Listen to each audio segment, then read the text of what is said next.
Ake ngibingelele wonke umuntu kulolu suku langolwesine lapho imbokodo khona ihlangane ngomkhuleko ikhulekela iy'nsizi zayo, ikhulekela amaketanga aboshiwe, ikhulekela yonke into indlela yabegqishiwe emhlabathini.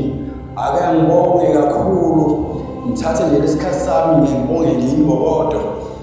Siyabonga kakhulu kwimbokodo, siyinsizwa njena sinjena, ingenxa yayo imbokodo eyasithatha phansi, yasibeka phezulu. Baningi obaba bahluleka ukusikhulisa sine bangaka, kodwa imbokodo ayivumanga ukuqheka phakathi, kepha yabumbana kwaze wafika lesikhathi lapho khona kukhishwa usuku uthi njalo ngolesine, usuku lapho sikhona sobe sikhulekela iy'nkinga zethu, usuku lapho khona sobe siqaqe amaketanga. Lolu suku usuku olukhulu kakhulu ngempela.